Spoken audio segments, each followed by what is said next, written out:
Conan Exiles. Is it worth a buy? Let's read the words of the developer. An open-world survival game set in the brutal lands of Conan the Barbarian. Survive in a hostile world, build your kingdom and dominate your enemies in both single and multiplayer. Yes guys, it's another rock-hitting, tree-thumping survival game. Only this one is horrible at this moment in time. It really is. Funcom known, I guess, for their awful launches. Anarchy Online, Conan, Age of Conan, or whatever the hell it was called, which is probably the worst launch I've ever seen in my life. And now Conan Exiles, which is absolutely abysmal. Absolutely abysmal. I don't know where to even start on this. It's laughable. It's laughable that this game has been launched in the state that it's in. Pretty much everything's broken. It's rubber banding absolutely horrifically with any kind of multiplayer or co-op. The lag is awful. The optimization isn't anywhere near as bad as what Ark was when Ark launched. I'm getting pretty decent FPS, but it's all the bugs. It's all the bugs. Everything kind of floats. It doesn't go on the ground properly. I've got a floating campfire outside my base. We've got animals that spawn in and just are floating. Enemy NPCs that 1 second they're alive, the next second they're dead. You end up in a fight with an alligator, and then while you're fighting that alligator, another one is spawned behind you. It's just the spawning system is totally ruined. You can build a bed so that when you die, you can respawn back on your bed. And there's a 50% chance that that just won't work at all. You know, there's times I've had my bed down and it's been assigned to me and I've died and I've started from the beginning of the game again. It's just bugged. I know it's early access, but even so, when you're paying £26.99 for a game, you expect that the developers have at least made a bit of an effort. This looks like it's never been play tested whatsoever at all. It just... Honestly, it looks like no one's even bothered. They've just thrown all this stuff down and said, there you go, it's fine, it'll be good, give us your money. And that's what you've ended up with. It's an unplayable mess, and I mean unplayable. There are design decisions that absolutely leave you scratching your head. For example, to build a fire, it takes 50 sticks.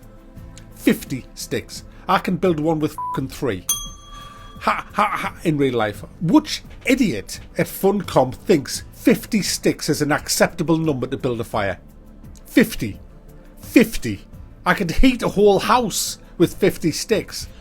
I only want to cook a fucking chop, you know? And the problem with that is, to get 50 sticks, you have to run around trying to find them or keep chopping at trees and you'll get like 1 stick every 3 or 4 chops, which is ridiculous. So you're starving to death all the time you're trying to find your 50 fucking sticks. That's when you even have time to chop trees, because some of the player's killing you with his axe or his spear, or there's an alligator biting your ass, or a bird attacking you, or a spider, or everything else that seems to walk or crawl on this land will just go for you instantly. The animals don't interact at all with each other. They find it far more sporting to use you as their target. So everything in the world is hostile, even the other players. And so you're going to starve to death, because it's one of them games where you need to eat 24 chickens just to survive the night. Yes, your hunger and thirst bar go down so fast that you have to constantly be eating and drinking water. So woe betide if you don't get your 50 fucking sticks. You're going to die, and dying is what you do. It is a dying simulator. It is so hard to get a foothold because of the stupid, idiotic game mechanics of the 50 sticks. It should be 10 max. 10, because that gives you a chance to get into the game, build your fire, cook your food, and at least get a foothold into the game. Now, once you do get a foothold into the game, you can then start exploring the land, and the land is a nice looking world. I mean, the graphics aren't the best. It's not the best, but the world is very well designed. I love it. I absolutely love the world. I think it's fabulous. It's got caves, it's got hills, it's got oases, it's got rivers, it's got lakes. It's really nice to look at, and it has quite a nice assortment of animals in there as well, dangerous animals. and it has secret places. It's also tribes of NPCs that are hostile, that look like cannibals and stuff, and you can surrender to them. I haven't done that because they're probably going to eat my face if I do that, but there's NPC tribes. Now there's also NPCs just, you know, hanging around in very small groups, 2s and 3s, and you can actually capture them by beating them over the head with a club, a special leather club that isn't going to kill them, and then tie them up with rope and drag them back to your little house. And you can break their will over the wheel by getting them to walk round and around the grinding mill until they become your bitch. And there will be different types of NPCs. Some will be archers, which I'll come to in a minute. Some will be just fighters. Some will be priests. I'll come into that in a minute. Some will be crafters, and they will unlock cultural recipes for you. Others may be dancers who will dance for you. Dance, bitch, bitch! And what that does is removes the one from you that you get when you go into certain spiritual caves or something like that. You get this thing that works against you and the dancers take it off you. Yeah, that's a good explanation. You can also sacrifice people. You have priests, you build altars, and you worship your god. You just sacrifice them to your god, and that pleases the gods, or something like that. I haven't actually got to that bit. I'm just, you know, yeah, I read that bit. I haven't actually experienced that, but I have experienced slave labour, which is really good in this game. It's called the Thrall System. The whole idea, though, of the slaves is, as you build a bigger base, you can have archers up at the walls, you can have guards in your, you can build a yard, put up a fence around your buildings and have guards in there, and you can build a really kick-ass base with a lot of NPC guards there. You can also summon giant NPCs to defend you and attack other players' bases and stuff like that. So it's a really exciting, fun game what they've got here. It's a shame it doesn't bloody work, but what they've got down is probably the best survival game I've ever played. It is potentially the best. There is, I mean, Ark, no. Riding dinosaurs does literally nothing for me. This really does tickle my fancy. I've never seen potential like this before. This is, really, really, really good potential. They just need to fix everything. Like, it's not like, oh, fix this and that. They need to fix everything. Like, everything. Even the crafting is a bit shit at the minute. There's loads of different crafting benches you can get, and you can mine all sorts of stuff, and the mining looks great in this when you're smacking down the rocks and the go to gravel. It's really nice. You can mine for coal, iron, bricks, clay, and all of that kind of stuff. Obviously there's the wood that you need to get off the trees. You can plant stuff. There's a shit ton of crafting stations that I just mentioned. You can tan leather, make different clothing, you can make metal armor and swords and shields and bow and arrows, and the bow and arrows are the worst bow and arrows you will ever see in a game ever. That you can't see the arrow, you don't know where it's landing, you've got no sense of how to even get strength on it or aim. It's awful. I was trying to hit this rabbit and it was just a joke.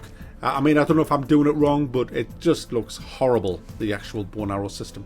So for me, what they need to change is the 50 sticks for a fire. They need to desperately cut down the amount of food you need to eat. It's ridiculous. I mean, absolutely ridiculous. And all survival games get this wrong. They all get it wrong. They just do. Luckily, when you have your own server, you can change all of these attributes with a really handy UI with sliders to decide how quickly you want everything to happen or slowly you want everything to happen. So that does give a lot of control for your own server, but the official servers are just a nightmare. The official servers are a nightmare for a lot of reasons at the moment. So if you're looking for a good potential survival game, then Conan is it. Potentially, it really is. I mean, if this was made by an indie company, I'd be worried because there'd be too much to fix. But because it's made by a half decent company who can't launch a game to save their lives, maybe, just maybe, they will fix all of this. And if they do, and this is the thing, guys, if they fix all this, you're looking at the best survival game ever made. You just are. If they fix everything in this game, this is going to be the survival game to beat. Unfortunately, I'm only reviewing what I see, and what I see at this moment in time is a big freaking mess. It's an absolute mess, and I can't possibly recommend this at $26.99. I just can't. So I'm going to thumb it down, because, you know, you guys go out and buy this, you're going to say, what the f*** are you talking about, Mark? It's an absolute mess. Nothing works.